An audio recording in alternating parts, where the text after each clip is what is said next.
سورت المزمل، بہت سے لوگ اس کو مزمل پڑھتے ہیں، تو یہ مزمل ہے، زا کے اوپر شد ہے، اور باب کون سا ہے؟ تفاعل، یعنی تزمل تھا اصل میں، اور اس سے متزمل تھا، اور تا زا میں زم ہو گئی تو مزمل ہو گیا۔ اس سورت کے 2 رکوع ہیں، اور پہلا رکوع بالاتفاق مکی ہے اور مکہ کے ابتدائی دور میں نازل ہوا۔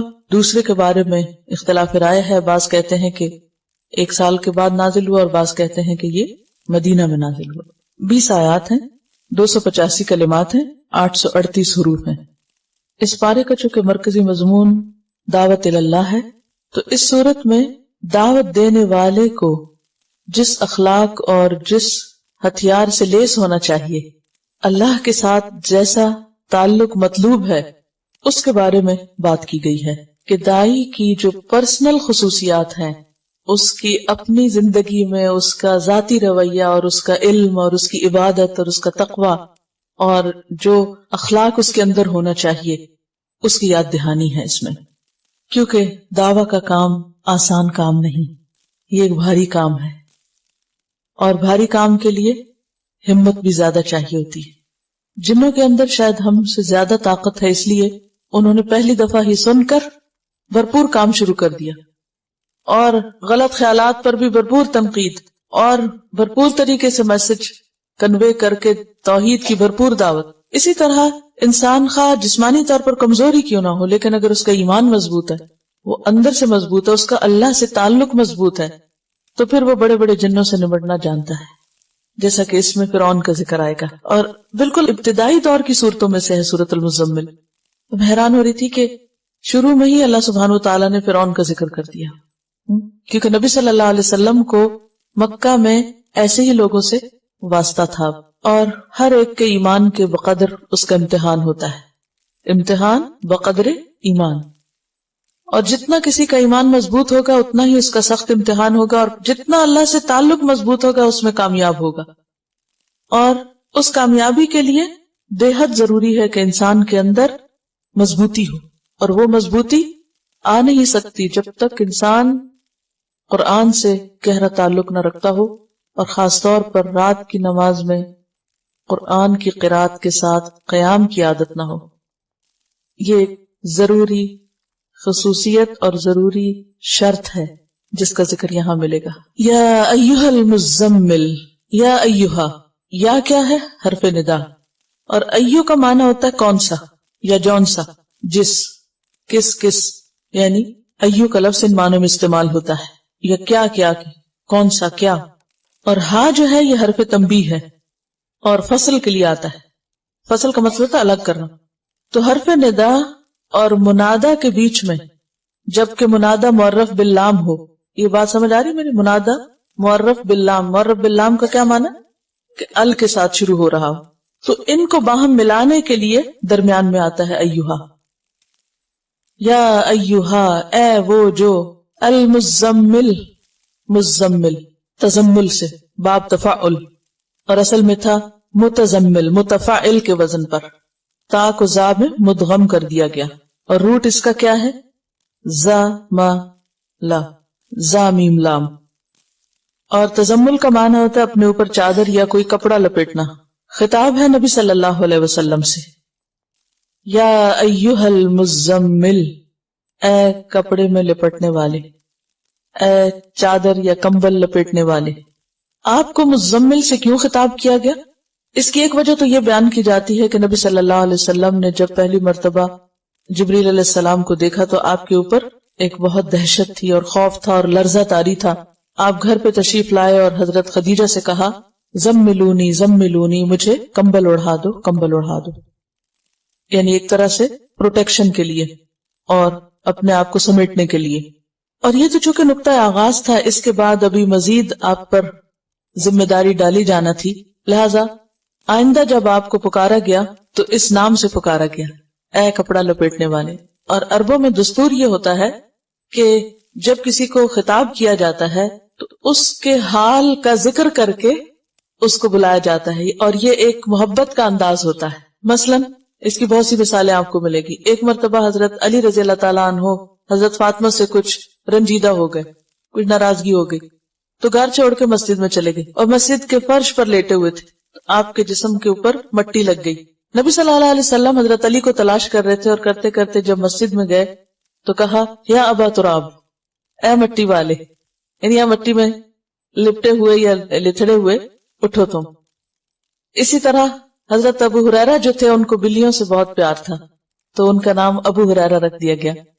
اسی طرح کچھ اور بھی آپ کو ایسے نام ملیں گے یا کنیتیں ملیں گی کہ جو انسان کے حال کو یا اس کے شوق کو یا اس کے کام کو واضح کرتی ہیں. تو نبی صلی اللہ علیہ وسلم نے چونکہ پہلی وحی کے بعد کپڑا اوڑھ لیا تو وہ ایک اتنا پیار بھرا انداز تھا کہ اللہ سبحانہ وتعالیٰ نے اس کو یاد کرایا اور فرمایا یا ایھا المزمل، اے کپڑا لپیٹنے والے. اب کپڑا لپیٹنے کا وقت نہیں، اب کیا ہے؟ اب تو کام کا وقت ہے. آپ ڈرے نہیں، گھبرائے نہیں، یعنی ایک طرح سے تسلی دی جا رہی ہے، محبت سے خطاب کیا جا رہا ہے. یا ایھا المزمل، اے مزمل، قم اللیل، قم اٹھو، فعل امر ہے قیام سے، اور قیام کہتے ہیں بیٹھے یا لیٹے ہوئے آدمی کا اٹھ کھڑا ہونا یا چلتے چلتے کھڑے ہو جانا. یعنی کوئی بیٹھا ہوا ہے تو بیٹھنا چھوڑ کے اٹھ جائے، یا لیٹا ہوا تو اٹھ جائے، یا پھر چل رہا ہے تو کھڑا ہو جائے. ان سب کے لیے کیا آتا ہے؟ قیام. قم اللیل، رات کو کھڑے ہو جاؤ. اب اس کا یہ مطلب تو نہیں کہ آپ نیند چھوڑ کے تو کھڑے رہا کرو، یہ عام کھڑا ہونا مراد نہیں ہے. یہاں قیام سے مراد نماز ہے، قیام اللیل ہے. آپ نے پیچھے پڑھا کہ بعض اوقات نماز کے لیے لفظ قرآن آتا ہے، بعض اوقات تسبیح آتی ہے، بعض اوقات سجدے کا لفظ آتا ہے، تو جز بول کے کل مراد ہوتا ہے. اور یہاں پر قم، کھڑے ہو جاؤ سے مراد ایسے آئیڈیلی کھڑا ہونا نہیں بلکہ نماز میں کھڑے ہونا ہے. تو قم اللیل کا مطلب کیا ہوگا؟ اٹھو رات کے وقت اور اٹھ کر نماز پڑھو. اور اللیل سے مراد ساری رات ہے. لیکن اگلے حرف استثناء نے، حرف استثناء کون سا؟ اللہ نے واضح کر دیا کہ نہیں، پوری رات مراد نہیں ہے یہاں، بلکہ قلیلاً، تھوڑا، یعنی پوری سے کم، ساری نہیں. قم اللیل الا قلیلاً، رات کو قیام کرو یعنی نماز ادا کرو مگر تھوڑا. اب کتنا تھوڑا؟ نصفہ، اس کا آدھا، یعنی نصف اللیل، آدھی رات. او انقص منہ، یا کم کر لو اس میں سے بھی. کس میں سے؟ آدھی میں سے بھی. آدھی کا پھر کم کیا ہوگا؟ تہائی ہو جائے گا، 1/3 ہو جائے گا، ٹھیک ہے. یا پھر اس کا بھی کم کریں تو چوتھائی ہو جائے گا، یعنی نصف النصف کریں تو چوتھا حصہ رہ جائے گا. یعنی ایک کا آدھا کریں، ایک کے 2 حصے کریں تو کیا ہوگا؟ نصف کریں تو آدھا کہلائے گا، اور نصف کو نصف کر دے تو چوتھائی ہو جائے گا، کوارٹر ہو جائے گا. او انقص منہ قلیلاً، تھوڑا سا. تو اس کا مطلب یہ ہے کہ بالکل آدھا نہیں کرنا بلکہ اس میں سے کچھ ہی کم کرنا ہے، یعنی تہائی رات. او زد علیہ، یا اس پر زیادہ کر لو، یعنی نصف پر. تو نصف یا آدھا جو ہے، ہاف جو ہے، وہ کیا ہے؟ سٹینڈرڈ. کبھی آدھے سے کم کر لو یا اس سے بھی تھوڑا کم، یا آدھے سے کچھ زیادہ بھی کر لو. تو ڈیپینڈ کرتا ہے کہ جیسے بھی حالات ہیں. اب اس دور میں گھڑیاں تو تھی نہیں، کوئی الارم کلاک نہیں تھے، موبائل نہیں تھے، کوئی اور کمپیوٹر ایسا نہیں تھا کہ جس پر آپ الارم لگا لیں اور آپ کو جگا دے. تو آپ کو خود ہی اٹھنا ہے. اور پھر ایسی لائٹس بھی نہیں تھی کہ آپ اس میں کچھ دیکھ سکیں، اور وقت کا کوئی پیمانہ تھا ہی نہیں نا.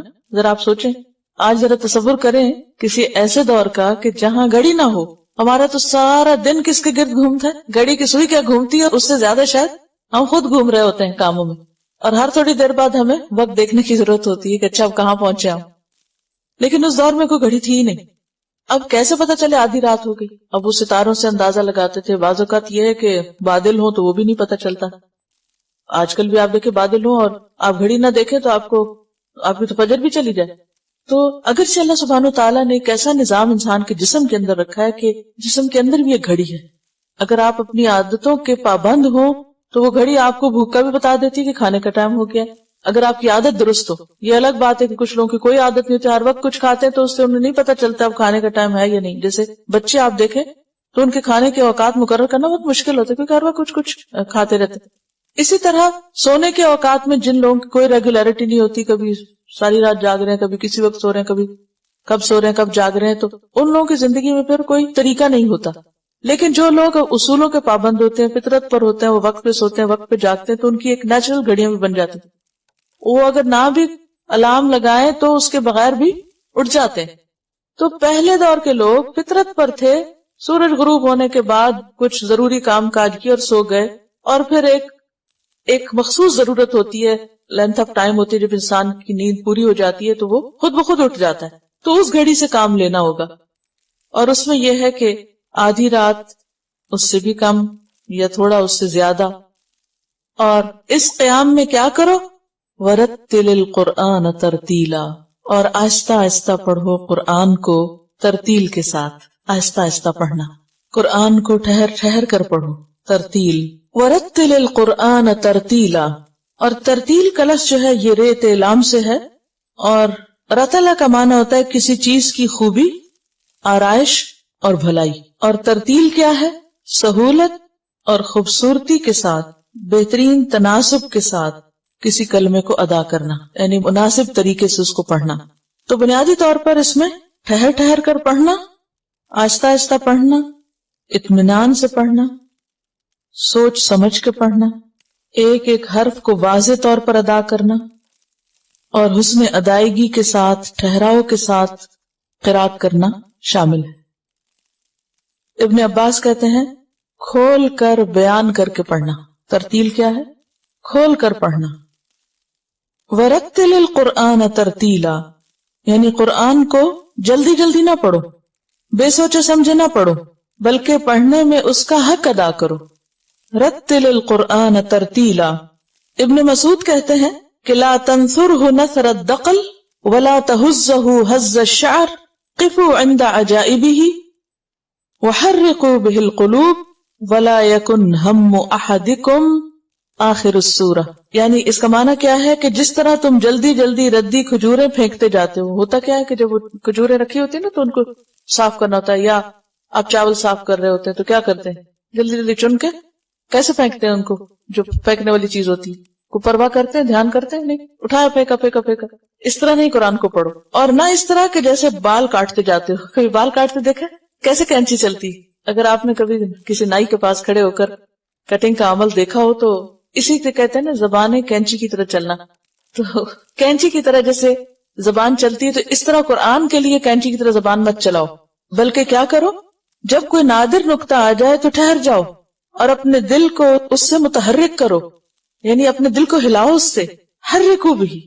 ولا یکن، اور نہ ہو، ہم احدکم، تم میں سے کسی ایک کا غم، آخر السورہ، سورت کے آخر تک پہنچنا. یعنی تمہاری ساری فکر اس پہ نہ لگی ہوئی ہو کہ سورت کب ختم ہوگی، ختم کیوں نہیں ہوئی. یہ ترتیل کے خلاف ہے، کیونکہ جب انسان بار بار آخری حصہ دیکھتا رہتا نا تو پھر کیا ہوتا ہے، ہم سپارہ پڑھتے ہیں نا، عام طور پہ ہم سورتوں کا حساب تو نہیں کرتے نا، ہم لوگ عام طور سے سپاروں کا کرتے ہیں. تو جو لوگ مثلاً ایک سپارہ پڑھنے کے عادی ہیں تو وہ ضرور دیکھتے اچھا کتنے صفحے رہ گئے، اچھا کتنا باقی، اچھا پھر دیکھتے اچھا ٹائم تھوڑا، پھر وہ اور تیز کر دیتے ہیں اور تیز کر دیتے ہیں. تو یہ طریقہ نہیں، یہ ترتیل کے خلاف ہے یہ بات. وَرَتِّلِ الْقُرْآنَ تَرْتِيلًا، ترتیل میں آہستگی بھی ہے، ہر حرف کا حق ادا کرنا ہے.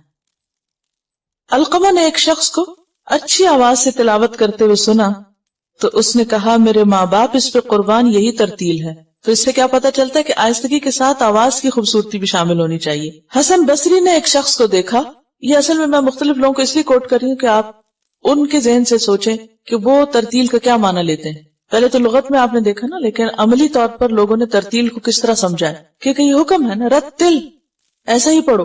حسن بصری نے ایک شخص کو دیکھا کہ وہ ایک آیت پڑھ رہا ہے اور رو رہا ہے، یعنی پڑھتے ہوئے رو رہا ہے. کہا یہی ترتیل ہے، یہ دیکھو اس کو ترتیل کہتے ہیں. تو کتنی چیزیں شامل ہو گئی، آہستگی، اطمینان، ٹھہراؤ، سمجھ، خوش آوازی، کھول کے پڑھنا، اور حسن صوت اور سوز، اور اس پہ رونا بھی. رونا جب ہی آئے گا نا جب کچھ سمجھیں گے، تو جب سمجھیں گے نہیں تو رونا کہاں سے آئے گا. جلدی جلدی پڑھنے میں تو رونا نہیں آتا. بہقی کی ایک روایت میں ہے، آپ نے فرمایا اے قرآن والو، قرآن کو سرہانہ نہ بناؤ. سرہانہ کیا ہوتا ہے؟ پلو، تکیہ. یعنی ٹیک لگانے کی چیز اور آرام کرنے کی اور یعنی اس کی بے قدری نہ کرو، اور اوقات شب و روز میں اس کی تلاوت کرو، جیسا حق ہے ویسی تلاوت کرو. جیسے قرآن مجید میں بھی آتا ہے نا، الذین آتیناہم الکتاب یتلونہ حق تلاوتہ اولئک یؤمنون بہ. اور قرآن کو پھیلاؤ، خوش آوازی سے پڑھو، غور کرو تاکہ تم کو فلاح حاصل ہو. اس کی قرأت جلدی جلدی نہ کرو، اور اس کی تلاوت ثواب ہے، کیونکہ قرآن کے ہر حرف پر الگ اجر ہے. اور اگر ہم نے کوئی حرف پڑھا ہی نہیں اور اس کو کھا گئے اور اس کو اس طرح پڑھا کہ وہ پتہ ہی نہیں چلا کہ کیا پڑھا، تو اس کا اجر کہاں سے آئے گا؟ پھر اسی طرح حضرت انس رضی اللہ تعالی عنہ سے آپ کی قرأت کا طریقہ پوچھا گیا کہ نبی صلی اللہ علیہ وسلم کیسے پڑھتے تھے، تو انہوں نے کہا کہ آپ الفاظ کو کھینچ کھینچ کے پڑھتے تھے. مثلا انہوں نے بسم اللہ الرحمن الرحیم پڑھ کر بتایا کہ آپ اللہ رحمان اور رحیم کو مد کے ساتھ پڑھتے تھے. یہ بخاری کی روایت ہے. ام سلمہ رضی اللہ تعالی عنہا سے یہی سوال کیا گیا تو انہوں نے بتایا کہ حضور ایک ایک آیت الگ الگ پڑھتے اور ہر آیت پہ ٹھہر جاتے. مثلا الحمدللہ رب العالمین پڑھ کر رک جاتے، پھر الرحمن الرحیم پر ٹھہر جاتے، اس کے بعد رک کر مالک یوم الدین کہتے. یہ مسند احمد کی روایت ہے. ترمذی کی روایت ہے، ام سلمہ کہتی ہیں کہ آپ ایک ایک لفظ واضح طور پر پڑھا کرتے تھے، ایک ایک لفظ واضح طور پہ پڑھتے. پھر اسی طرح صحیح مسلم کی روایت ہے، حضرت حذیفہ کہتے ہیں کہ ایک مرتبہ رات کی نماز میں آپ کے ساتھ کھڑا ہو گیا اور آپ کی قرات کا یہ انداز دیکھا کہ جہاں تسبیح کا موقع آیا وہاں تسبیح کی، جہاں دعا کا موقع آیا دعا مانگی، جہاں اللہ کی پناہ کا موقع آیا وہاں پناہ مانگی. ہم میں سے کتنے لوگ قرآن پڑھتے ہوئے یہ کرتے ہیں؟ جب ہم تلاوت کر رہے ہوتے ہیں تو ہمیں فکر کس بات کی ہوتی؟ یعنی اپنی ذاتی تلاوت جو بھی ہم صبح میں جب بھی موقع ہو کرتے ہیں. واقعی ہمارا وہی حال ہوتا ہے کہ آخر اس سورہ کے ختم کر لیں کہ رہ نہ جائے، لیکن یہ آداب جو ہیں ان کا لحاظ نہیں رکھتے. تو جب نبی صلی اللہ علیہ وسلم پر یہ حکم نازل ہوا وَرَتِّلِ الْقُرْآنَ تَرْتِيلًا، تو آپ صلی اللہ علیہ وسلم کی تلاوت کا انداز صحابہ نے دیکھا کہ وہ صرف الفاظ اور حروف اور معنی پر ہی نہیں غور کرتے تھے بلکہ آیات کا حق کس طرح ادا کرتے.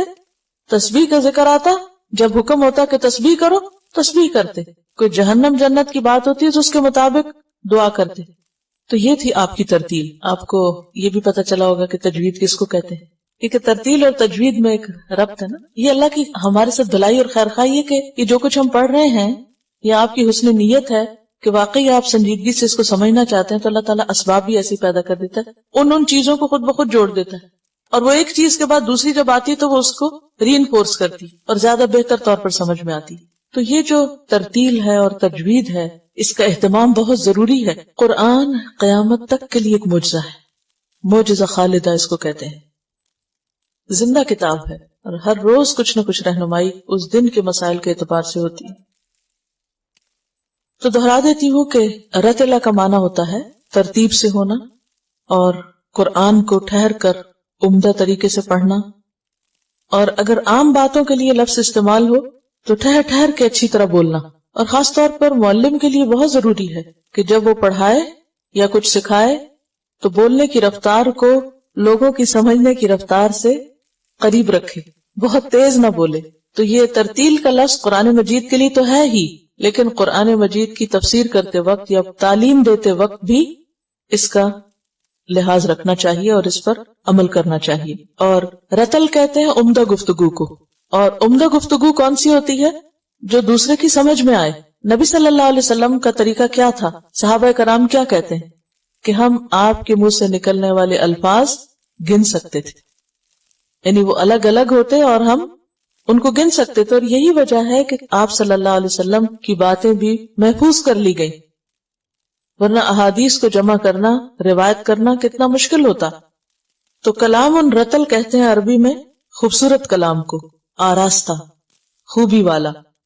اور اس خوبی کے لیے پھر پڑھتے وقت آواز کا زیر و بم جو ہے اس کا بھی لحاظ رکھنا چاہیے.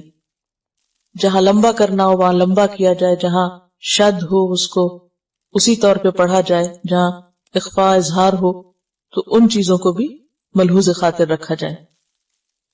اور تجوید کا لفظ جو ہے وہ تھوڑا سا اس سے مختلف ہے. جیم واو دال اس کا مادہ ہے، اور جودہ کا معنی ہوتا ہے حروف کو ستھرا کرنا، کھرا کرنا، عمدہ کرنا، سنوارنا. اور مراد اس سے کیا ہے؟ تجوید سے قرآن مجید کی تلاوت اس طرح کرنا کہ الفاظ اور کلمات گھٹاؤ بڑھاؤ تبدیلی اور اعراب کی غلطی سے پاک ہو. یعنی تجوید میں لازم چیز ہے کہ اعراب کی غلطی نہ ہو، زبر کو زیر کو پیش نہیں پڑا جائے. مسلمانوں کے لیے جس طرح قرآن مجید کے معنی سیکھنا، سمجھنا اور عمل کرنا لازم ہے، ایک فریضہ ہے ان پر، اسی طرح قرآن مجید کے الفاظ کا صحیح ادا کرنا بھی فریضہ ہے، اور اس کے حروف کو صحیح طور پر پڑھنا اور ایک ایک حرف کا حق ادا کرنا انتہائی ضروری ہے. جہاں نبی صلی اللہ علیہ وسلم کو حکم دیا گیا رتل القرآن ترتیلا، وہاں اللہ تعالیٰ نے اس کی نسبت اپنی طرف بھی کی ہے. سورۃ الفرقان آیت 32 میں آتا ہے وَرَتَّلْنَاهُ تَرْتِيلًا، کہ خود اللہ سبحانہ وتعالیٰ نے اس کو اسی طرح پڑھا ہے، ہم نے اسے ٹھہر ٹھہر کر ہی پڑھ کر سنایا ہے. ایک اور جگہ پر سورۃ بنی اسرائیل میں آتا ہے وَقُرْآنًا فَرَقْنَاهُ لِتَقْرَأَهُ عَلَى النَّاسِ عَلَى مُكْثٍ، کہ ہم نے قرآن کو تھوڑا تھوڑا کر کے اس لیے اتارا ہے تاکہ آپ اسے مہلت کے ساتھ لوگوں کو سنائیں، اور ہم نے خود بھی اس کو آہستہ آہستہ اتارا ہے، تدریج کے ساتھ اتارا ہے. اور ترتیل کیا ہے؟ حضرت علی رضی اللہ تعالی عنہ سے جب ترتیل کے معنی پوچھے گئے تو آپ نے فرمایا الترتیل هو تجوید الحروف ومعرفت الوقوف. حضرت علی نے کیا ڈیفینیشن کی ہے ترتیل کی؟ تجوید الحروف معرفت الوقوف. اگر یاد کر لیں زبانی تو بہت ہی اچھا ہے. تجوید الحروف یعنی حروف کو نکھار کے صاف ستھرا کر کے پڑھنا، کھرا کر کے پڑھنا. ومعرفت الوقوف، اور یہ جاننا کہ رکنا کہاں ہے، کہاں رکنا ہے کہاں نہیں رکنا. یہ کیوں اتنا ضروری ہے کہ پتا ہو کہ کہاں رکنا اور کہاں نہیں؟ جب یہ کہا نا ٹھہر ٹھہر کے، تو یہ نہیں کہ ہر بات پہ ٹھہر جاؤ اور ہر موقع پہ موقع ٹھہرتے جاؤ. یعنی جہاں ٹھہرنا چاہیے، جہاں بات مکمل ہو وہیں ٹھہرو.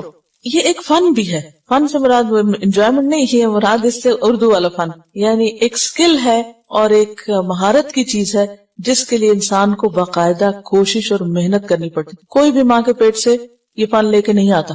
یعنی کسی کو بھی کوئی یہ نہیں کہہ سکتا گاڈ گفٹڈ اور خود ہی آ گیا. سب کو اس پہ محنت کرنی پڑتی، اور سب کے لیے لازم ہے کہ وہ اس کے لیے کوشش کرے اور اس میں مہارت حاصل کرے. یعنی یہ ایک سکل ہے، مہارت ہے، اور کسی بھی سکل کو حاصل کرنے کے لیے کیا کرنا پڑتا ہے؟ پریکٹس، کوشش، محنت، اور بار بار. یعنی کوئی شارٹ کٹ نہیں ہے اس میں کہ کوئی کہے کہ وہ خود ہی آ جائے گا یا تمنا سے اور اچھے خیالات سے یہ چیز ہمارے اندر آ جائے گی.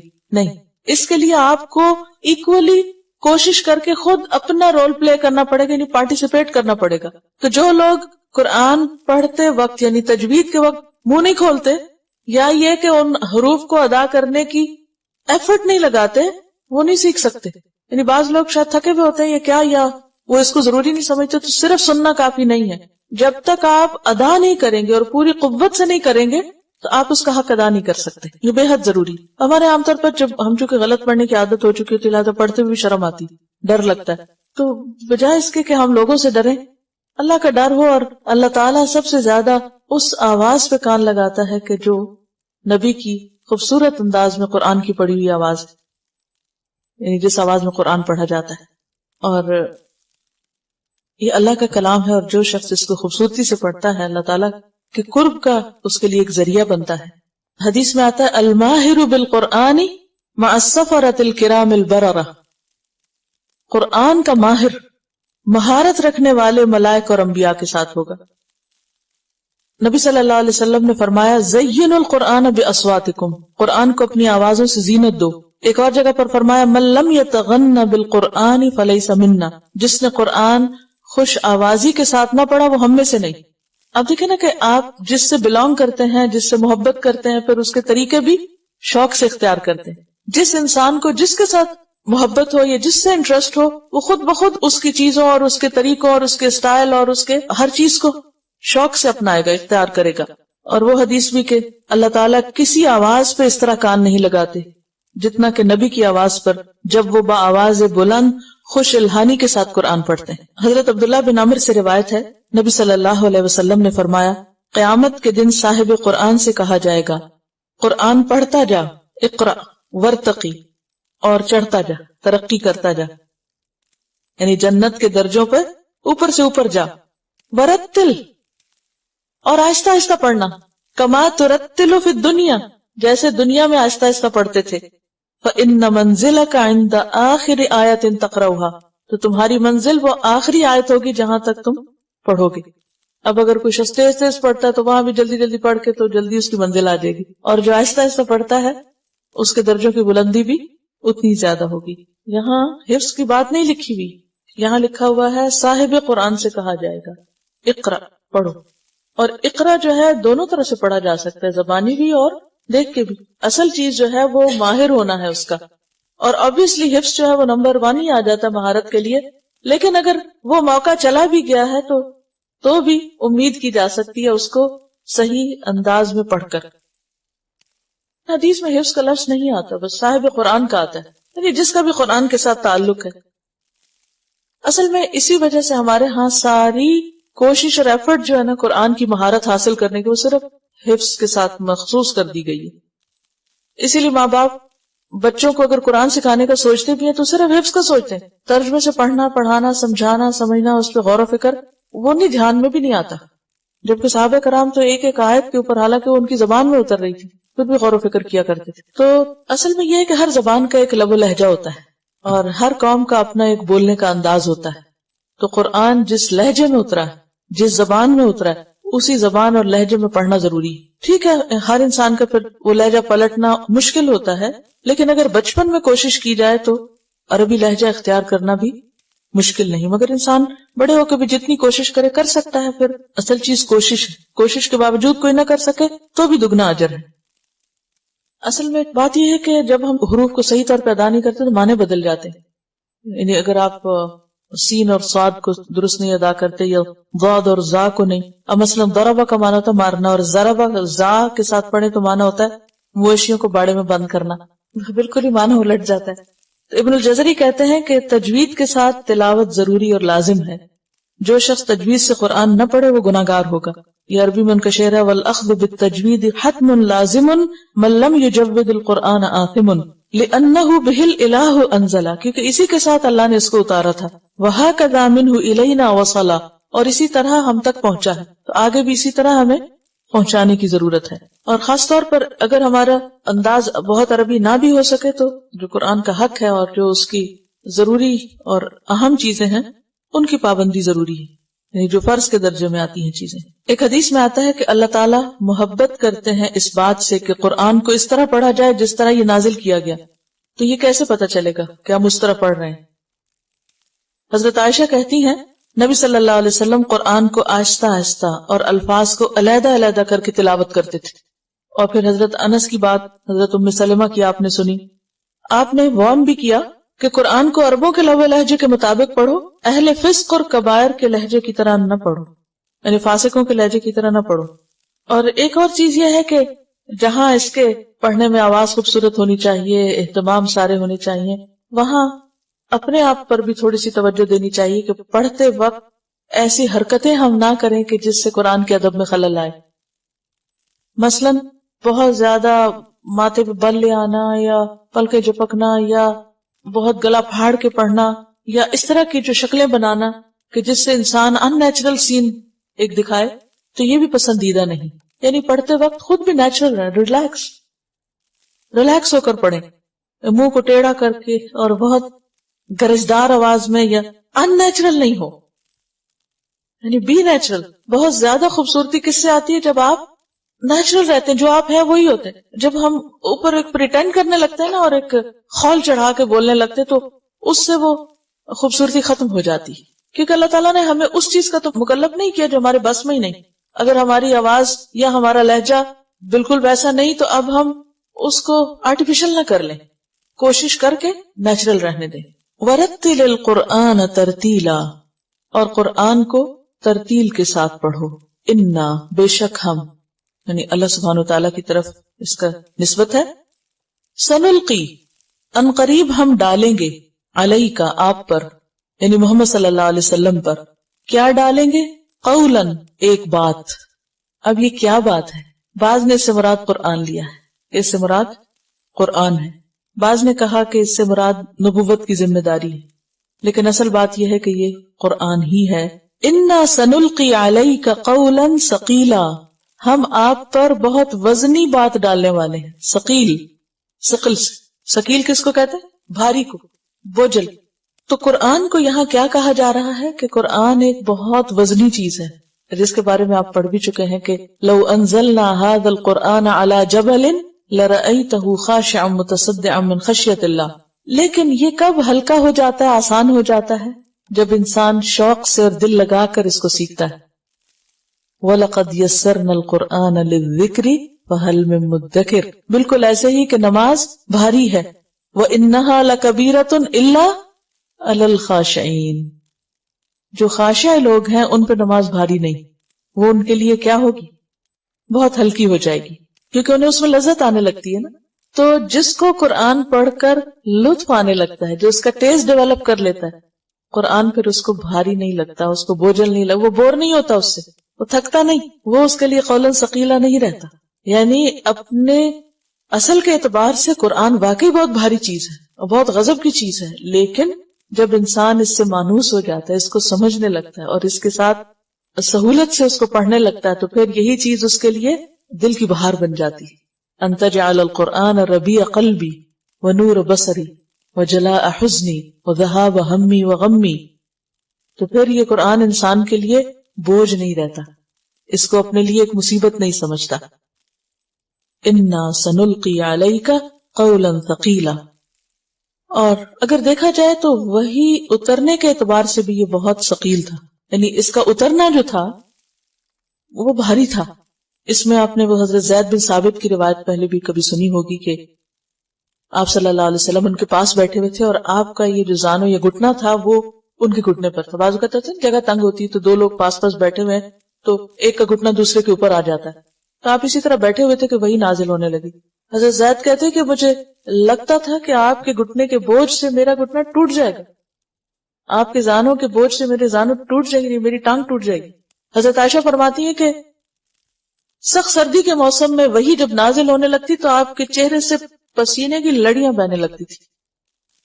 ایک اور روایت میں آتا ہے، حضرت عائشہ کی روایت ہے کہ جب وہی نازل ہوتی اور آپ اونٹنی پر ہوتے تو اونٹنی موو نہیں کر سکتی تھی، اس کا سینہ زمین سے لگ جاتا، یوں لگتا تھا جیسے ٹوٹ جائے گی کمر اس کی.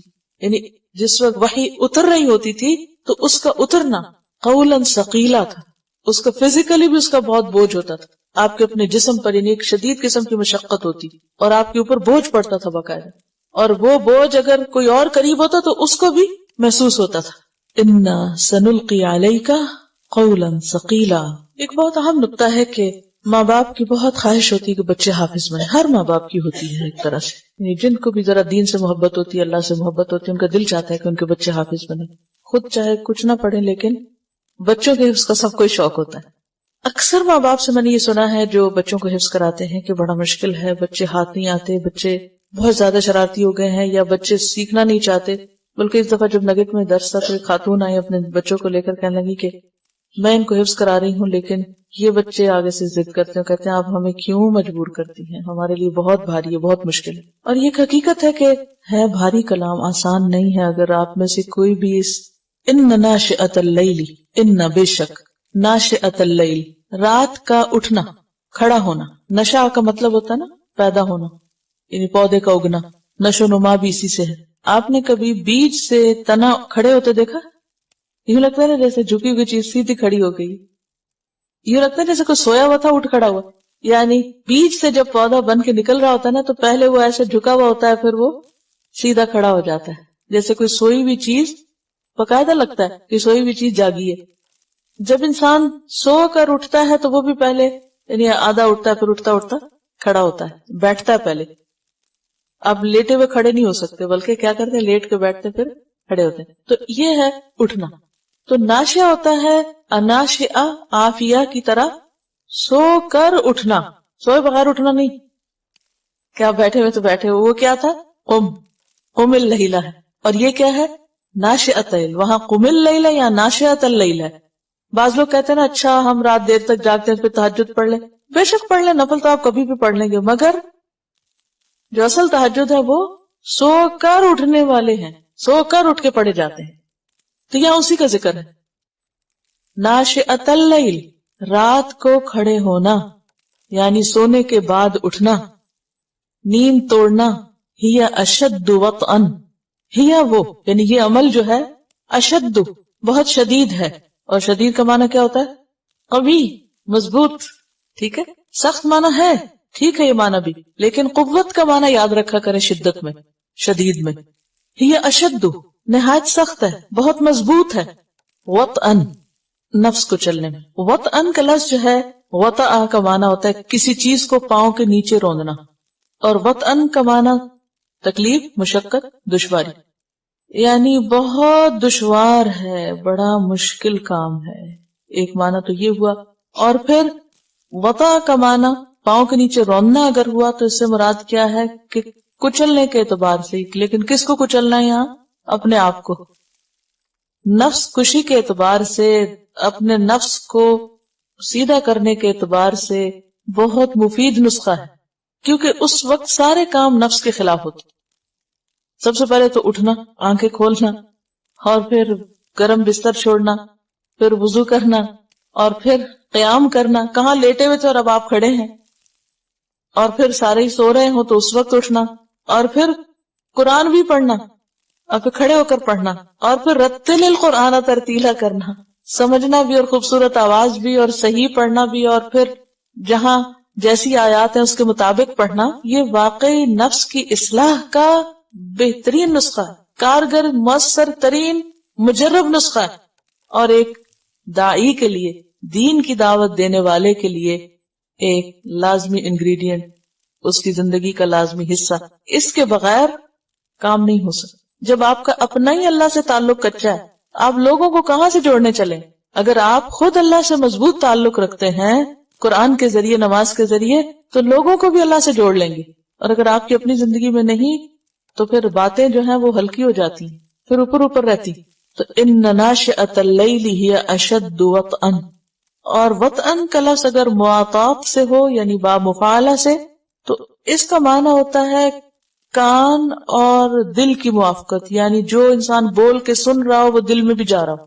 تو رات کا وقت جو ہے، اور رات کو جب انسان سو کے اٹھتا ہے اور صبح فریش ہوتا ہے اگر ٹائم پر سویا ہو، اس وقت دماغ جتنا تازہ ہوتا ہے اور اس میں جو قرآن سنا جاتا ہے اور جو پڑھا جاتا ہے وہ پھر دل پر بہت اچھی طرح اترتا ہے اور نفس کی اصلاح کے لیے بہت فائدہ مند ہوتا ہے. یعنی قرآن سمجھنے کا بہترین وقت ہے اور اپنے اندر جذب کرنے کا خاص طور پر. وہ اقوام قیلا، اور زیادہ سیدھا، اقوام قائم سے اور زیادہ سیدھا، قیلا قول کے اعتبار سے.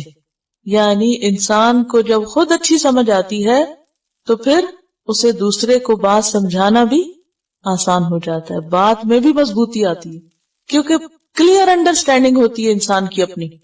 اگر آپ کی اپنی انڈرسٹینڈنگ واضح ہے تو پھر جب آپ بتا رہے ہیں تو وہ بھی کیا ہوگا؟ بہت درست ہوگا. کیونکہ بتاتے ہوئے عام طور پر یہ ہوتا ہے نا، پتہ نہیں میں ٹھیک بتا رہا ہوں یا نہیں بتا رہا، اور صحیح ہے کہ نہیں ہے.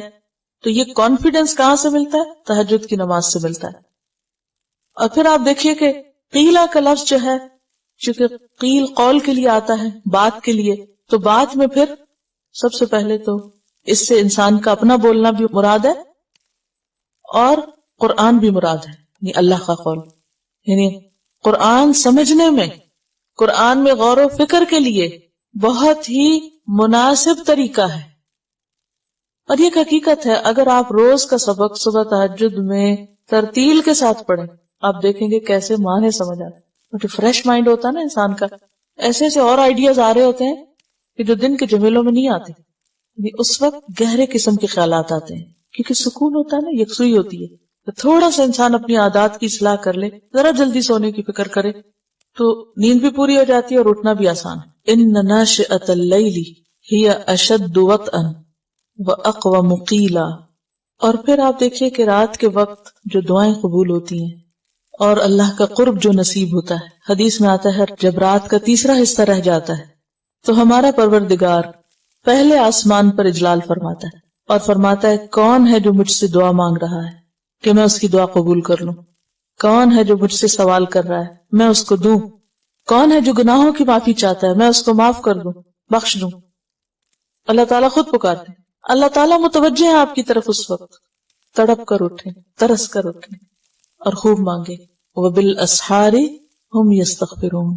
سحری کی استغفار خاص طور پر بہترین دعا ہے. اور ایک حقیقت ہے کہ رات کو سو کے تہجد کے وقت جاگنا جو ہے یہ صرف اللہ ہی کے لیے ہو سکتا ہے. یعنی اللہ ہی کے لیے بندہ اٹھتا ہے، ورنہ کسی بھی کام کے لیے اٹھے تو اس کے لیے رات کے پچھلے پہر میں مزے کی نیند آ رہی ہوتی ہے، تو انسان کے لیے اٹھنا مشکل ہوتا ہے. بغوی کی ایک روایت میں آتا ہے کہ 3 آدمیوں کو دیکھ کر اللہ تعالیٰ ہنستا ہے، یعنی خوش ہوتا ہے. رات کو تہجد پڑھنے والا، نمبر 2 نماز کے لیے صفیں باندھنے والے یعنی درست صف کرنے والے، اور نمبر 3 میدان جنگ میں اپنی صفوں کو درست کرنے والے. نماز میں جو ڈسپلن ہے اور جنگ کے وقت جو ترتیب اور ڈسپلن ہے وہ اللہ کو بہت پسند ہے. اسی لیے آپ دیکھیں کہ 2 وقت کی دعا رد ہی نہیں کی جاتی. ایک جب تکبیر ہوتی ہے اور نماز کے لیے صفیں بن جاتی ہیں، اور دوسرے جو مجاہد فی سبیل اللہ صف میں کھڑے ہوتے ہیں اس وقت کی دعا رد نہیں ہوتی. یعنی اللہ تعالیٰ بندے سے بہت راضی ہوتا ہے اس وقت. ترمذی کی روایت میں آتا ہے سب سے زیادہ بندہ رب کا قرب رات کے آخری حصے میں حاصل کرتا ہے. بندے کو سب سے زیادہ اللہ کا قرب رات کے آخری حصے میں حاصل ہوتا ہے. اگر تم سے ہو سکے تو اس وقت اللہ کی یاد کرنے والوں میں سے ہو جاؤ تو ہو جاؤ. یعنی اگر یہ ہو سکے تو تم ایسا ضرور کرو. یہ حدیث کے الفاظ ہے، ترمذی کی روایت. اور ایک حقیقت ہے کہ قرآن سینے میں نہیں جمتا، یاد نہیں رہتا، صحیح طور پر سمجھ نہیں آتا جب تک رات کو قیام کی حالت میں نہ پڑھا جائے. چاہے تھوڑا پڑھیں، ضروری نہیں کہ آپ 8 رکعت ہی پڑھیں. اگر 2 بھی پڑھ لینا، 2 بھی، تو آپ قیام اللیل کے ثواب کے حقدار ہو جائیں گے. کیونکہ آغاز میں خاص طور پر انسان میں اتنا اسٹیمنا نہیں ہوتا، تو زیادہ نہ بھی کر سکے تو 2 رکعت پڑھنے والا بھی، وہ کہتے ہیں نا انگلی کٹا کے شہیدوں میں شامل ہے، تو وہ ان میں شامل ہو جائیں گے. ان ناشئۃ اللیل ہی اشد وطئا واقوم قیلا ان لک فی النہار سبحا طویلا. ان لک بے شک آپ کے لیے، فی النہار دن کے اوقات میں، سبحا مشغولیت ہے، مصروفیت ہے، طویلا طویل لمبے چوڑے کام ہیں، بہت سے کام ہیں. ان کاموں میں پھر قرآن پہ غور و فکر کرنا مشکل ہے، تو اس کے لیے رات کا وقت زیادہ مناسب ہے. یہ جو سبح کا لفظ ہے نا، سبح کہتے ہیں پرندے کا ہوا میں تیرنا یا مچھلی کا پانی میں تیرنا، اور پانی اور ہوا کے تیزی سے گزرنے کے لیے بھی آتا ہے. فرس سابح کہتے ہیں تیز رفتار گھوڑا. میں نے شعر ایک دفعہ آپ کو سنایا تھا، اعز مکان فی الدنیا سرج سابح، یاد؟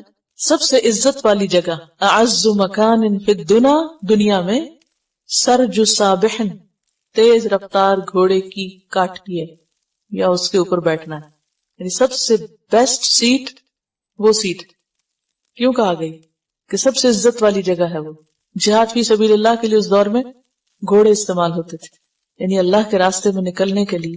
اور آج آپ کے لیے آپ کی کرسی جس پر آپ بیٹھ کے پڑھتے ہیں اللہ کا کلام، یہ بھی اعز مکان فی الدنیا ہے. ہر ایک کے لیے اس کے حالات کی مناسبت سے.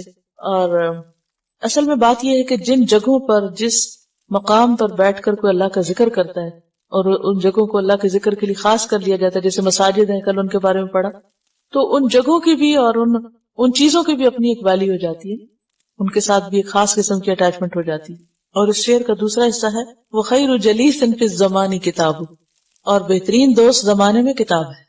یعنی ایک طرف اللہ کے راستے میں نکلنا اور دوسری طرف علم حاصل کرنا. ان لک فی النہار سبحا طویلا، آپ کے لیے دن میں طویل مشغولیت ہے. اور اگر سبحن کو تسبیح کے معنی میں لے تو مراد یہ ہے کہ دن میں طویل اوقات میں آپ تسبیح کر سکتے ہیں. یعنی ذکر تسبیح پڑھنا جو ہے یا تسبیح کرنا وہ تو دن میں بھی ہو سکتا ہے، لیکن رات کے لیے کون سی عبادت بہترین ہے؟ قرآن کی تلاوت، قرآن پڑھنا. تسبیح تو آپ چلتے پھرتے اٹھتے بیٹھتے کسی وقت بھی کر سکتے ہیں. وَاذْكُرِ اسْمَ رَبِّكَ، اور ذکر کرو اپنے رب کا نام، یاد کرو اپنے رب کا نام، یعنی ذکر کرتے رہو. وَتَبَتَّلْ إِلَيْهِ تَبْتِيلًا، اور منقطع ہو جاؤ اس کی طرف، سب سے کٹ کر منقطع ہونا، سب سے منقطع ہو کر اس سے تعلق قائم کر لو، اس کی طرف مائل ہو جاؤ. اس کا یہ مطلب نہیں کہ لوگوں سے ملنا جلنا چھوڑ دو، یہ نہیں کہا جا رہا. اس کا مطلب یہ ہے کہ جب عبادت کے لمحات ہوں، اللہ کے ذکر کا وقت ہو، تو پھر لوگوں سے اجنبی ہو جاؤ، پوری یکسوئی سے عبادت کرو. اللہ سے تعلق مخلوق کے تعلق پر غالب ہو. یعنی جب ہمارا بندوں کے ساتھ معاملہ ہو رہا ہو تو اس وقت بھی ہمارے دل میں اللہ کی یاد ہو، لیکن جب ہم اللہ کو یاد کر رہے ہوں، قرآن پڑھ رہے ہوں، تو پھر کیا کریں؟ دنیا کی باتیں اور یادیں ایک طرف رکھ دیں. ہم میں سے کتنے جو یہ کر سکتے کہ رات کو نماز پڑھتے وقت دنیا کی باتیں نہ سوچیں؟ یہ ہے تبتل الیہ تبتیلا.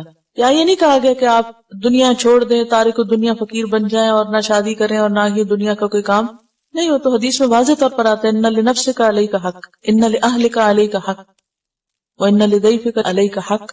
تو انسانوں سے تو میل ملاقات، ضروریات زندگی سب ہوتی رہیں گی، لیکن تبتل الیہ تبدیلا کیا ہے کہ جب اللہ کی عبادت کے لیے جیسے تہجد کی نماز میں یا اور اسی طرح جو خاص عبادات ہیں ان میں اللہ کی طرف جب متوجہ ہو، ہر چیز سے ڈیٹیچ کر لو اپنے آپ، اور اللہ کی محبت ہر محبت پر غالب آ جائے، اللہ سے تعلق ہر تعلق پر چھا جائے.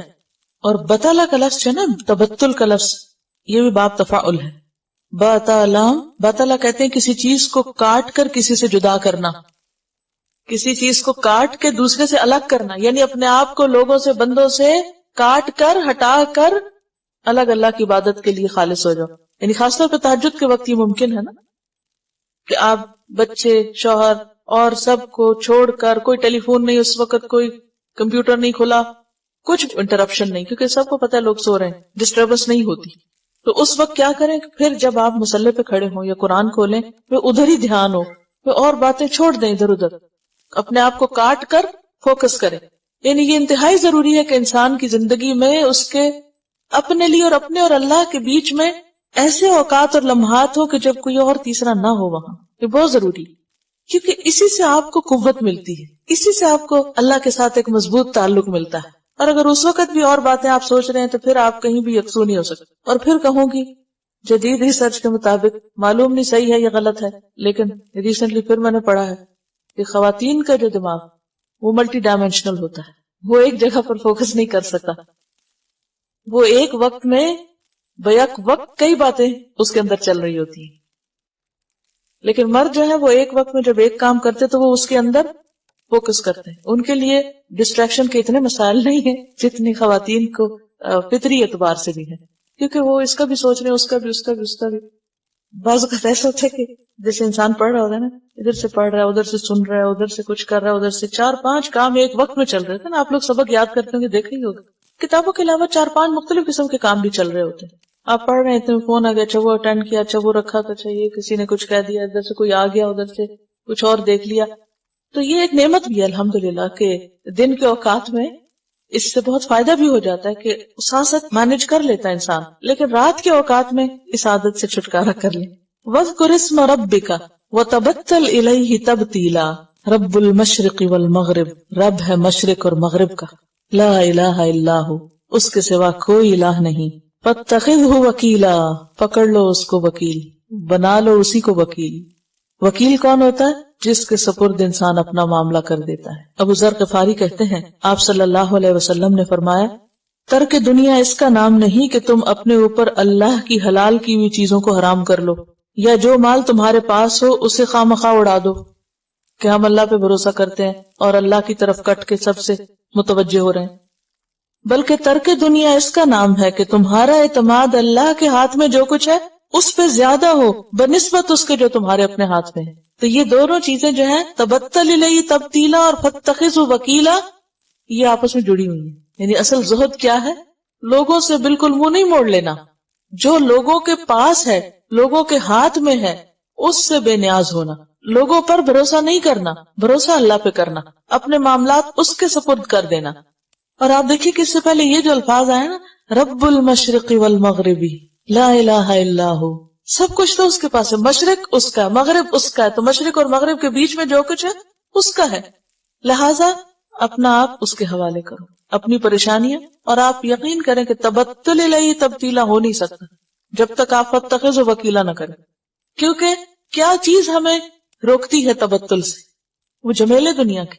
تو اصل تبتل اس وقت ہو سکتا ہے جب انسان ہر قسم کے دھندوں جمیلوں سے توجہ ہٹا کے فراغت پا کے اللہ کی طرف متوجہ ہو اور خلوص نیت کے ساتھ اللہ کی عبادت میں مشغول ہو. فَإِذَا فَرَغْتَ فَانْصَبْ وَإِلَىٰ رَبِّكَ فَارْغَب. میں سوچتی ہوں کہ سورۃ مزمل ایسی ہے جو اکثر گھروں میں پڑھی جاتی ہے روز. کتنی زیادہ اس کی تلاوت ہوتی ہے نا. اکثر بڑی بڑھیوں سے آپ پوچھیں کہ کیا پڑھتے ہیں تو کہتے ہیں میں روز سورۃ مزمل پڑھتی ہوں، لیکن کیا لکھا ہے اس کے اندر، کیا کہتی ہے سورۃ مزمل، نہیں پتا۔ وَاصْبِرْ عَلَىٰ مَا يَقُولُونَ، اور صبر کیجئے اس پر جو وہ باتیں کرتے ہیں، لوگوں کی باتوں کی پرواہ نہ کریں۔ ابھی آپ کو تیار کیا جا رہا ہے نا دین کی تبلیغ کے لیے، دعویٰ کے کام کے لیے۔ وَاصْبِرْ عَلَىٰ مَا يَقُولُونَ، اور یقولون سے مراد کون ہے؟ کفار مکہ آپ صلی اللہ علیہ وسلم کے لیے۔ وَاهْجُرْهُمْ هَجْرًا جَمِيلًا، اور چھوڑ دو ان کو چھوڑنا خوبصورتی سے۔ اس کا بھی یہ مطلب نہیں ہے کہ آپ ان سے قطع تعلق ہی کر لیں اور تعلقات کاٹ لیں اور ان سے بول چال بند کر دیں۔ اگر بول چال بند کریں گے تو تبلیغ کس کو کریں گے؟ تو مراد کیا ہے اس سے؟ پھر ان کی طعن و تشنیع کو برداشت کر لیں، ان کی باتوں پر ان کو ملامت نہ کریں، عتاب نہ کریں۔ وَاصْبِرْ عَلَىٰ مَا يَقُولُونَ وَاهْجُرْهُمْ، یعنی ان کو نہیں چھوڑنا، ان کی جو باتیں ہیں ان کی پرواہ نہ کریں، اس پر آپ پریشان نہ ہوں۔ اور کس طرح اگنور کریں، اعراض برتے، ہجرن جمیلا، خوبصورتی کے ساتھ۔ اور یہ جو ہاجرہ ہے، ہجرت کا لفظ بھی اسی سے، کیونکہ ہجرت بھی انسان کیوں کرتا ہے؟ جب لوگ ستاتے ہیں تو پھر انسان وہاں سے اٹھ کے کہیں اور چلا جاتا ہے۔ رات ہی مراد نہیں ہے، رات کا وقت بہترین ہے اس کے لیے، لیکن دن میں بھی انسان لوگوں کے ساتھ تعلق رکھے، مگر ایسا تعلق نہیں جو اللہ سے تعلق میں حائل ہو جائے۔ یہ اصل بات ہے، نقطہ۔ لوگوں سے تعلق تو نہیں توڑنا، اور نہ اسلام یہ سکھاتا ہے۔ صلہ رحمی کی تعلیم جتنی اسلام نے دی ہے کسی نے نہیں دی، لیکن پھر سب سے کٹ کے اللہ کے ہو جاؤ کا مطلب کیا ہے؟ فزیکلی نہیں، قلبی طور پر، قلبی طور پر، دلی طور پر، یعنی اللہ کی عبادت کے وقت، نماز کے وقت، قرآن پڑھتے وقت اپنا تعلق اللہ سے ایسا جوڑو کہ اور بیچ میں کوئی حائل نہ ہو۔ ورنہ کیا ہے، بیوی بچوں کی محبت، لوگوں کی محبت انسان کو اتنا آکیوپائڈ رکھتی ہے کہ وہ اللہ کا حق ادا کرنا بھول جاتے ہیں۔ اس سے کیا ہوتا ہے؟ ویکنس ہو جاتی ہے انسان کے ایمان میں، ایمان کمزور ہوتا ہے۔ جب ایمان کمزور ہوتا ہے پھر نیکی کا شوق نہیں رہتا، پھر تبلیغ کا کہاں رہے گا؟ جو ہی اذان ہوتی ہے آپ اجنبی ہو جاتے ہیں ہم سے، یعنی آپ اپنے گھر والوں کے ساتھ ہنسیں کھیلیں بات کریں سب کچھ کریں، لیکن جب عبادت کا وقت ہو، جب اللہ کی خاطر کچھ کرنے کا وقت ہو تو پھر ان سے اجنبی ہو جائے۔ فیول آپ کو یہیں سے ملے گا، اسٹرینتھ یہیں سے ملے گی۔ اللہ کا کام ہے، اللہ کے ساتھ تعلق ہی آپ کو طاقت دے گا، مضبوط کرے گا اندر سے۔ یہ مضبوطی اور چیزوں سے نہیں آتی جب تک آپ اس سے نہ مانگے، اس کے آگے نہ جھکے، اس کے آگے سر نہ جھکائیں۔ وَذَرْنِي، اور چھوڑ دو مجھے۔ اس کا نہیں مطلب کہ مجھ سے الگ ہو جاؤ، مراد یہ کہ مجھ پہ چھوڑ دو۔ وَالْمُكَذِّبِينَ، اور جھٹلانے والوں کو، یعنی جھٹلانے والوں کا معاملہ مجھ پہ چھوڑ دو۔ کفار مکہ کی طرف اشارہ ہے۔ اُولِي النَّعْمَةِ، جو عیش پرست ہیں۔ نعمت کہتے ہیں ہر طرح کی عیش و عشرت کو، مال و اولاد کی بہتات۔ عیش پرست اور دنیا کی ٹھاٹ میں جینے والے، اور اس وجہ سے تمہاری بات جھٹلانے والے، ان کا معاملہ مجھ پہ چھوڑ دو، ان سے میں نپٹوں گا۔ وَمَهِّلْهُمْ قَلِيلًا، اور مہلت دو ان کو تھوڑی سی۔ مَهِّلْهُمْ کا لفظ جو ہے یہ مہلت سے، یعنی ڈھیل دینا، آہستہ آہستہ کوئی کام کرنا، آہستہ اور نرمی سے مدت بڑھاتے جانا اور جلدی نہ کرنا، یعنی ان کے معاملے میں جلدی نہ کرو۔ کیا کرو؟ انہیں تھوڑا سا چھوڑ دو، ان کو سپیس دو، ان کو ڈھیل دو، ذرا اگنور کرو۔ یہ کیوں ضروری؟ اگر ایسا نہ کیا جاتا تو عمر بن خطاب کس طرح مسلمان ہوتے؟ دین کے دشمن تھے، ان کو ڈھیل دی گئی، مہلت دی گئی، وقت دیا گیا، سوچنے کا موقع دیا گیا، اب آہستہ آہستہ مسلمان ہو گئے۔ خالد بن ولید کو آپ دیکھیں کہ کب مسلمان ہوئے، لیکن اس کے بعد کیسی کیسی کوششیں کی۔ آپ کو یاد ہے کہ جنگ موتا میں، جنگ موتا کو سنا کبھی؟ جنگ موتا جو تھی اس میں رومیوں سے جنگ تھی، اور یہ پہلی جنگ تھی جس میں آپ صلی اللہ علیہ وسلم نے حضرت زید بن حارثہ کی زیر قیادت لشکر بھیجا تھا جو 3000 کا تھا، اور آپ نے کہا تھا کہ زید لشکر کے امیر ہوں گے، اگر وہ شہید ہو گئے تو جعفر ہوں گے، وہ شہید ہو گئے تو عبداللہ بن رواحہ ہوں گے۔ زید اور جعفر مہاجر تھے، عبداللہ بن رواحہ مدینہ والوں میں سے تھے۔ جب یہ لوگ جا کے رومیوں کے مقابلے میں کھڑے ہوتے ہیں وہ 2 لاکھ ہیں اور یہ صرف 3000 ہیں، ذرا سوچئے۔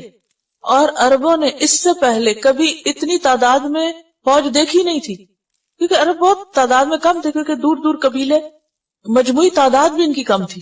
اب کیا ہوا کہ جب انہوں نے دیکھا کہ 2 لاکھ اور ہر طرف انسان ہی انسان نظر آ رہے ہیں، تو پہلے انہوں نے سوچا کہ ایسے موقع پر مقابلہ کرنے سے بہتر ہے کہ ہم واپس چلے جائیں، لیکن انہوں نے کہا کہ نہیں، اگر ہم، حضرت زید نے شاید کہا کہ جب ہم شہادت کی نیت سے آئیں، ہمارا الٹیمیٹ گول کیا ہے؟ اللہ کے راہ میں مرنا، تو پھر مشکل کیا ہے؟ ہم شہید ہو جاتے ہیں۔ بہرحال حضرت زید شہید ہوئے، حضرت جعفر شہید ہوئے، حضرت عبداللہ بن رواحہ شہید ہو گئے۔ اس کے بعد کس نے کمان سنبھالی؟ خالد بن ولید نے۔ اور پانسا پلٹ دیا، 2 لاکھ کا مقابلہ کر کے جیت کے واپس آئے. تو خالد بن ولید کو اگر مہلت نہ دی جاتی، یہ ولید بن مغیرہ کے بیٹے ہیں، تو کوئی کتنا بھی دین کا دشمن مہلت دیں اس کو، کوئی کیسی بھی خلاف باتیں کرے، کچھ بھی کرے، مہلت دیں، تھوڑی ڈھیل دیں اس کو، تھوڑا سمجھنے کا موقع دیں. یہ تو اللہ کا کام ہے، کوئی پتہ نہیں کل اللہ اس کو دین میں شامل کر دے اور وہی آپ کے لیے وہ کام کر دے جو آپ خود نہ کر سکیں. تو اسلام کو ہمیشہ کامیابی ہوئی ہے نئے بلڈ کے شامل ہونے سے، اور نیا بلڈ اسلام میں شامل ہوتا ہے برداشت سے، حوصلے سے، اعراض سے. وَذَرْنِي وَالْمُكَذِّبِينَ أُولِي النَّعْمَةِ وَمَهِّلْهُمْ قَلِيلًا. اور ادھر سے اللہ تعالیٰ خود ان کو خوب دھمکیاں دے رہے ہیں، تم باز نہ آئے تو دیکھنا میں تمہارے ساتھ کیا کرتا ہوں. ان لدینا انکالا وجحیما، ان بے شک لدینا ہمارے پاس انکالن بیڑیاں ہیں. انکال کس کی جمع ہے؟ نکلن کی. نکل کہتے ہیں جانور کی بیڑی کو. جانور کی بیڑی دیکھی کبھی؟ کوئی بھینس کے پاؤں میں دیکھی ہوگی نا، یا اور بھی جانوروں کو جو پٹا ڈالتے ہیں تو اس کو بھی نکل کہتے ہیں، یا پھر سخت قید یا آہنی لگام جو ہوتی. تو ہمارے پاس لوہے کی بیڑیاں ہیں. وہ جہیم اور بھڑکتی آگ ہے. وہ طعامن اور کھانا ہے، ذا غصۃ گلے میں اٹکنے والا. غصہ جو ہے عربی لفظ ہے، لیکن غین صاد صاد کا معنی ہوتا ہے کھانے یا پانی کا گلے میں پھندا لگنا، کھانے کا گلے میں اٹک جانا اور نگل نہ سکنا. تو یہ کیا ہے؟ طعامن ذا غصۃ. یہ کس کی طرف اشارہ ہے؟ زقوم، غسلین، ٹھیک ہے. وعذابا علیما، اور عذاب دردناک، جیسے سورۃ لقمان میں بھی آتا نا، نمتعہم قلیلا ثم نضطرہم الی عذاب غلیظ یوم ترجف الارض. یہ ہوگا کب؟ جب زمین خوب کانپے گی، شدید قسم کا کانپے گی. والجبال، اور پہاڑ. وکانت الجبال، اور ہو جائیں گے پہاڑ. کثیبا مہیلا، ریت بھربھری. بڑے بڑے پہاڑ ریت کے بھربھرے ٹیلے بن جائیں گے. کثیب کہتے ہیں ریت کا لمبا چوڑا ٹیلا، ایسا ٹیلا جو ہوا کے جھونکے یا ٹھوکر لگنے سے پانی کی طرح بہنے لگے. اور مہیل کہتے ہیں پیروں کے نیچے سے نکلنے والی ریت. کبھی آپ نے باریک ریت دیکھی؟ کبھی آپ کسی ڈیزرٹ کے ایریا میں گئے ہوں یا کسی سینڈ ڈیون پر گئے ہوں تو آپ نے دیکھا ہوگا کہ آپ پاؤں رکھے تو صحیح، تو وہ ریت کہاں تک جاتی؟ وہ بھر بھر کے نیچے جا رہی ہوتی ہے. یا ہوا چلتی ہے تو کس طرح اس میں وہ لہریں بن رہی ہوتی ہیں. اب سوچئے کہ پہاڑ، یعنی پہاڑوں پہ اگر برف پڑی ہوئی اور اسکیئنگ کرنی ہو تو اگر وہ برف بھربھری ہے اور اس پر لوگ جائیں تو گریں گے، تو پہلے اس کو گراتے ہیں تاکہ لوگ اس کے اوپر پھر کھیل سکیں. تو اسی طرح پہاڑ جو ہیں وہ ریت کے ٹیلے بن جائیں گے، اور ایسے ٹیلے کہ بس ہاتھ لگاؤ تو نیچے آ پڑے. پتھر ریت بن جائے گا، جیسے کلہن المنفوش اور پیچھے جو بھی باتیں گزری. وَكَانَتِ الْجِبَالُ كَثِيبًا مَهِيلًا، بھربھری ریت، پاؤں کے نیچے سے نکل جانے والی، نہ جمنے والی، نہ ٹھہرنے والی. اِنَّا أَرْسَلْنَا إِلَيْكُمْ رَسُولًا، بے شک ہم نے تمہاری طرف ایک رسول بھیجا ہے. کس کی طرف؟ اہل مکہ کی طرف. شاہدن علیکم، جو تم پر گواہ ہے، حق کی گواہی دے رہا ہے. کما، جیسا کہ ارسلنا، بھیجا ہم نے، الی فرعون رسولا، فرعون کی طرف ایک رسول، یعنی موسیٰ علیہ السلام. اہل مکہ کو کس سے تشبیہ دی جا رہی ہے؟ فرعون سے. اور ایسے فرعونوں کا مقابلہ کرنے کے لیے کیا ضروری ہے؟ جو پیچھے ہدایات گزری. فعصا فرعون الرسول، تو نافرمانی کی فرعون نے رسول کی، یعنی موسیٰ علیہ السلام کی. فأخذناہ، تو پکڑ لیا ہم نے اس کو، اخذا وبیلا، پکڑ سخت.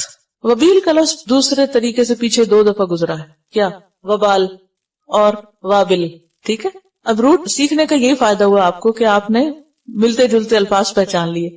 وابل وہ بارش ہوتی ہے جس کے موٹے موٹے قطرے ہوں، موسلادھار بارش. وَإِن لَّمْ يُصِبْهُ وَابِلٌ فَطَلٌ، پڑھ چکے نا. اور وبال امرہم، تو وبل کہتے ہیں سخت ناخوشگوار کو، اور وبیل کہتے ہیں سخت اور دشوار کام، ناگوار کام، بہت بھاری. فعصا فرعون الرسول فاخذناہ اخذا وبیلا فکیف تتقون، تم کس طرح بچ سکو گے اے اہل مکہ، ان کفرتم، اگر تم نے کفر کیا. یوم اس دن یجعل الولدان شیبا، جو بنا دے گا بچوں کو بوڑھا، جو بچوں کو بوڑھا کر دے گا. سوچتی ہوں جب بھی فرعون کا ذکر آتا ہے نا تو حضرت آسیہ کا کردار، کوئی عورتوں کے پاس بہانہ رہ ہی نہیں جاتا. کوئی عورت یہ نہیں کہہ سکتی میرا ہسبینڈ بہت سخت ہے اور میں تو دین پہ نہیں چل سکتی. حضرت آسیہ سے بڑھ کر کسی عورت کا امتحان نہ ہوگا شاید. کیونکہ آپ دیکھیے کہ ابتدائی دور کی صورتیں، اور میں آج صبح جب اس کو سن رہی تھی سورت کو، تو میں کہا ہے یہاں بھی فرعون کا ذکر ہے اور موسیٰ علیہ السلام کا ذکر ہے. اور کیونکہ اہل مکہ کے حالات اور تکبر اور سختی جو تھی وہ بہت ریزمبل کرتی تھی فرعون کی سختی سے، اور کس طرح اس نے حضرت آسیہ کو ستایا تھا. فَكَيْفَ تَتَّقُونَ إِن كَفَرْتُمْ يَوْمًا يَجْعَلُ الْوِلْدَانَ شِيبًا. شیبا